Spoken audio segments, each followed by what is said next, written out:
പല പല ഇഷ്ടങ്ങൾ അടയാളപ്പെടുത്തിക്കൊണ്ടാണ് ഓരോ വീടും ഡിസൈൻ ചെയ്യുന്നത്. പരിചയസമ്പന്നനും വിദഗ്ധനുമായ ഒരു ഡിസൈനറുടെ സേവനം ആവശ്യമായി വരുന്നത് അതുകൊണ്ടാണ്. ഒരു മികച്ച ഡിസൈനർക്ക് മാത്രമേ പരസ്പരം നടത്തുന്ന ആശയവിനിമയത്തിലൂടെ നമ്മുടെ ഭവന സ്വപ്നങ്ങളെ തിരിച്ചറിയാൻ സാധിക്കുകയുള്ളൂ. ആധുനിക കാലത്ത് നാം നേരിടുന്ന പ്രധാന വെല്ലുവിളി പ്ലോട്ടുകളുമായി ബന്ധപ്പെട്ടതാണ്. ചെറിയ പ്ലോട്ടുകളും തട്ടുതട്ടായി കിടക്കുന്ന പ്ലോട്ടുകളുമെല്ലാം നമ്മുടെ ഭവന സ്വപ്നങ്ങളെ തന്നെ പ്രതിസന്ധിയിലാക്കാറുണ്ട്. ഒരു മികച്ച ഡിസൈനർക്ക് പ്ലോട്ടുകളുടെ ന്യൂനത പരിഹരിച്ച് നമ്മുടെ മനസ്സിനിണങ്ങിയ വീട് യാഥാർത്ഥ്യമാക്കാൻ കഴിയും.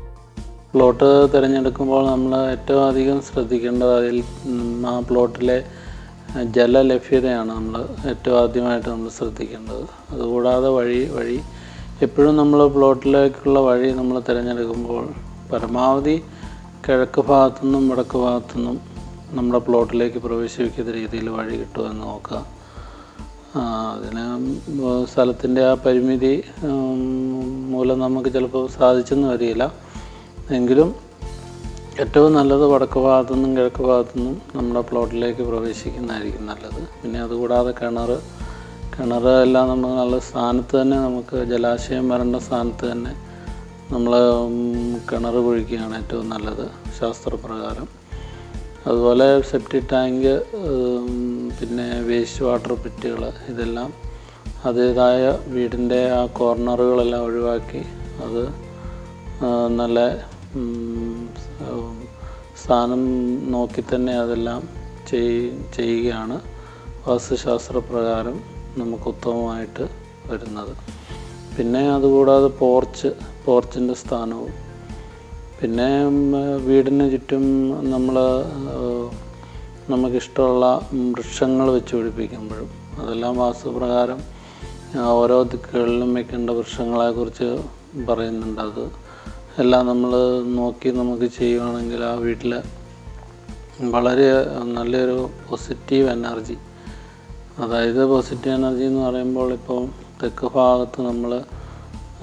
ഭാഗത്ത് നിന്നുള്ള ചൂടിനെ റെസ്റ്റ് ചെയ്യുന്ന രീതിയിലുള്ള വൃക്ഷങ്ങൾ തെക്ക് ഭാഗത്തും, അതുപോലെ രാവിലെ കിഴക്ക് ഭാഗത്തു നിന്നുള്ള വെയിലിനെ തടുക്കുന്ന രീതിയിലുള്ള വൃക്ഷങ്ങളും, അതെല്ലാം അതിൻ്റെ ആ ദിക്കിൻ്റേതായ വൃക്ഷങ്ങളുണ്ട്. അപ്പോൾ അതെല്ലാം നമ്മൾ നോക്കി ചെയ്യുമ്പോൾ നമ്മൾ ആ വീടിന് വളരെ പോസിറ്റീവായിട്ടുള്ള ഒരു എനർജി നമുക്ക് വൃക്ഷങ്ങളുടെ ഭാഗത്തു നിന്നുണ്ടാകുന്ന ഒരു എനർജി, അതുപോലെ വീട് വയ്ക്കുമ്പോൾ അതിൻ്റെ ദർശനം, അത് ജനാലകളും വാതിലുകളും ഒക്കെ അറേഞ്ച് ചെയ്യുമ്പോൾ ആ വീടിൻ്റെ ഉള്ളിൽ പ്രവേശിക്കുന്ന വായുവിൻ്റെ ആ ഒരു പ്രവാഹം, ഇതെല്ലാമാണ് നമ്മളേറ്റവും കൂടുതൽ ഒരു വീട് വയ്ക്കുമ്പോൾ നമ്മൾ ശ്രദ്ധിക്കേണ്ട കാര്യങ്ങൾ. പ്ലോട്ടിന്റെ വെല്ലുവിളികളെ അതിജീവിച്ച് നാം വീടെന്ന സ്വപ്നത്തിലേക്ക് കടക്കുമ്പോൾ നമ്മുടെ അടുത്ത ആശങ്ക എലിവേഷനുമായി ബന്ധപ്പെട്ടായിരിക്കും. നാം കണ്ടിട്ടുള്ള അനേകം എലിവേഷനുകളിൽ നിന്നാണ് പലപ്പോഴും നമ്മുടെ വീടിന്റെ എലിവേഷനെ കുറിച്ചുള്ള ധാരണ രൂപപ്പെടുത്താറുള്ളത്. നമ്മുടെ പ്ലോട്ടിന് ഇണങ്ങി നിൽക്കുന്നതാണോ നാം ഇഷ്ടപ്പെടുന്ന എലിവേഷൻ എന്ന് പോലും നമ്മൾ ചിന്തിക്കാറില്ല. ഓരോ വീടും ഓരോ സൃഷ്ടിയാണ്. നമ്മുടെ പ്ലോട്ടും ചുറ്റുപാടും ദിക്കുകളുടെ കിടപ്പുമെല്ലാം കണക്കിലെടുത്തുകൊണ്ട് വേണം എലിവേഷൻ രൂപപ്പെടുത്താൻ. ഇപ്പോൾ നമ്മുടെ ഇടയിൽ കണ്ടുവരുന്ന ഒരു പുതിയൊരു രീതിയാണ്, നമ്മൾ എവിടെയെങ്കിലും നമ്മളൊരു എലിവേഷനെ കണ്ടിട്ടുണ്ട്, നമ്മൾ ആ രീതിയിൽ നമ്മുടെ സൗകര്യങ്ങളെല്ലാം മാറ്റുകയും ആ എലിവേഷന് പ്രാധാന്യം കൊടുത്തുകൊണ്ടുള്ള ഒരു നിർമ്മാണ രീതി ഇപ്പം കൂടുതലായി കാണുന്നുണ്ട്. പക്ഷെ നമ്മളത് എലിവേഷനിലല്ല നമ്മൾ പ്രാധാന്യം കൂടുതൽ കൊടുക്കേണ്ടത്. അതിപ്പോൾ കണ്ടംപററി സ്റ്റൈല് വീട് വയ്ക്കുമ്പോൾ, അതുപോലെ നമ്മുടെ ആ ഒരു ട്രഡീഷണൽ രീതിയിൽ വയ്ക്കുമ്പോഴുണ്ടാകുന്ന നമ്മുടെ കാലാവസ്ഥയാണ് ഇതിന് ഏറ്റവും മെയിനായിട്ടുള്ള ഒരു ഘടകം. അപ്പോൾ നമ്മുടെ കാലാവസ്ഥ ചൂട് കൂടുതലുള്ള സമയങ്ങളിലും അതുപോലെ മഴ കൂടുതലുള്ള സമയങ്ങളിലും ഒക്കെ എപ്പോഴും നമ്മുടെ കേരളത്തിലെ കാലാവസ്ഥ പ്രകാരം നമുക്കെപ്പോഴും സ്ലോപ്പായിട്ടുള്ള റൂഫുകളാണ് ഏറ്റവും കൂടുതൽ നമുക്ക് പ്രയോജനവും നമ്മുടെ വീടിന് കൂടുതൽ ഡ്യൂറബിലിറ്റിയും, അതുപോലെ തന്നെ പായൽ പിടിക്കാതെയും പരമാവധി ഷെയ്ഡുകൾ, അതായത് വെള്ളം കെട്ടി നിൽക്കാത്ത രീതിയിലുള്ള പ്രതലങ്ങൾ. ഇപ്പോൾ നമ്മൾ കൂടുതലും ഇങ്ങനെ ഉള്ളൊരു കൊളോണിയൽ സ്റ്റൈലും അതൊക്കെ നമ്മൾ ചെയ്തു വരുമ്പോൾ ആ ഒരു വർക്ക് ചെയ്യുന്ന ആ സമയങ്ങളിലുള്ള ആ ഒരു ഭംഗി, അതിനുശേഷം അതിന് ഒരുപാട് പോരായ്മകൾ ഉണ്ടാകുന്നുണ്ട്. അതിനെക്കുറിച്ച് ആരും ചിന്തിക്കാറില്ല.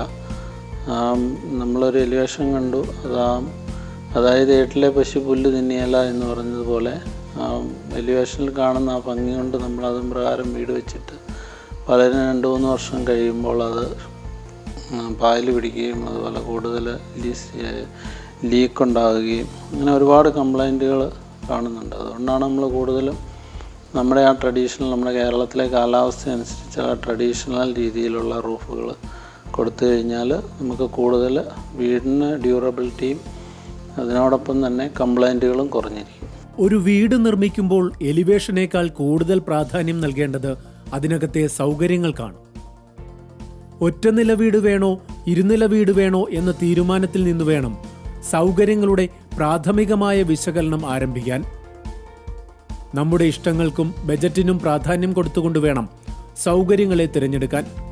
മികച്ച ഒരു ഡിസൈനർക്ക് ബജറ്റിന് അനുസൃതമായി നമ്മുടെ ഇഷ്ടങ്ങളെ കൂട്ടിയിണക്കാൻ അനായാസം സാധിക്കും. നമ്മുടെ മനസ്സിന് ഇഷ്ടപ്പെട്ട രീതിയിലുള്ള ഒരു വീട് നിർമ്മിക്കണമെന്ന് നമുക്ക് തോന്നുമ്പോൾ നമ്മൾ ആദ്യമായിട്ട് നമ്മളതിന് ഒരു ബഡ്ജറ്റ് തീരുമാനിക്കുക. അതിനുശേഷം റിക്വയർമെൻറ്റ്സ്, അതായത് നമുക്ക് എന്തൊക്കെ സൗകര്യങ്ങളാണ് വേണ്ടത്, അത് നമ്മൾ തന്നെ ഒരു തീരുമാനം എടുക്കണം. അത് തികച്ചും നമുക്ക് എന്തൊക്കെ സൗകര്യങ്ങളാണ് വേണ്ടത് എന്നുള്ളത് വളരെ കറക്റ്റായിട്ടുള്ള ഒരു തീരുമാനം എടുത്തിട്ട് ആ റിക്വയർമെൻറ്റ്സ് അനുസരിച്ച് ഉള്ള ഒരു പ്ലാനിങ്ങോടുകൂടി അത് മുൻപോട്ട് പോകുന്നതായിരിക്കും കൂടുതൽ നമുക്ക് ഫലപ്രദവും. അത് നമ്മുടെ ബഡ്ജറ്റിനെയും അതുപോലെ നമ്മുടെ നിർമ്മാണത്തിലുണ്ടാകുന്ന പാഴ്ചെലവുകളും അങ്ങനെയുള്ള ഒരുപാട് കാര്യങ്ങളെ അത് നമുക്ക് നല്ല ഗുണമായിട്ട് ഭവിക്കും. അതുമാത്രമല്ല, നമ്മളൊരു ബഡ്ജറ്റിട്ട് നമ്മളൊരു വീട് നിർമ്മിക്കുമ്പോൾ അത് ആവശ്യമില്ലാതെ കുറേ സ്ഥലങ്ങൾ, പാസേജ്, അതുപോലെ പോയർ, ഇങ്ങനെയുള്ള ഒരുപാട് സ്ഥലങ്ങൾ നമ്മൾ ഉപയോഗിക്കുമ്പോൾ അതിന് ഓരോ സ്ക്വയർ ഫീറ്റും വരുന്ന ഒരു ചിലവുകൾ, അതെല്ലാം മൊത്തത്തിലുള്ള നമ്മുടെ ബഡ്ജറ്റിനെ ബാധിക്കുന്ന ഒരു കാര്യങ്ങളാണ്. അപ്പം അതെല്ലാം നമ്മൾ മനസ്സിൽ കണ്ടുകൊണ്ട് തന്നെ വേണം ഒരു പ്ലാൻ ചെയ്യുന്നതും. അത് അതിനെക്കുറിച്ച് എൻജിനീയറുമായിട്ട് സംസാരിക്കുമ്പോഴും നമ്മൾ അതിനെക്കുറിച്ച് നല്ലൊരു ബോധവാനായിരിക്കണം. അല്ലാതെ നമ്മളൊരു ഐഡിയ ഇല്ലാണ്ട് ഒരു വീടിൻ്റെ ഒരു പ്ലാനിങ്ങിനെക്കുറിച്ച് ഇറങ്ങുമ്പോൾ അതിൻ്റെ അകത്ത് നമ്മൾ ചെയ്ത് വന്നതിന് ശേഷമായിരിക്കും നമുക്ക് ചിലപ്പോൾ നമ്മൾ ഉദ്ദേശിച്ച രീതിയിൽ അത് വന്നില്ല. അപ്പം ആദ്യമായിട്ട് നമ്മൾ ചെയ്യേണ്ടത് നമ്മളതിനെക്കുറിച്ചൊരു സ്റ്റഡി നടത്തണം. എന്തൊക്കെ സൗകര്യങ്ങളാണ് വേണ്ടത്. അപ്പോൾ അത് നിങ്ങളുടെ ബഡ്ജറ്റിൻ്റെ ഒതുങ്ങുന്ന രീതിയിൽ തന്നെ അത് ഉള്ള ഒരു കൺസെപ്റ്റോട് കൂടിയുള്ള ഒരു ചിന്തയോടുകൂടി മുമ്പോട്ട് പോകുന്നതായിരിക്കും ഏറ്റവും നല്ലത്.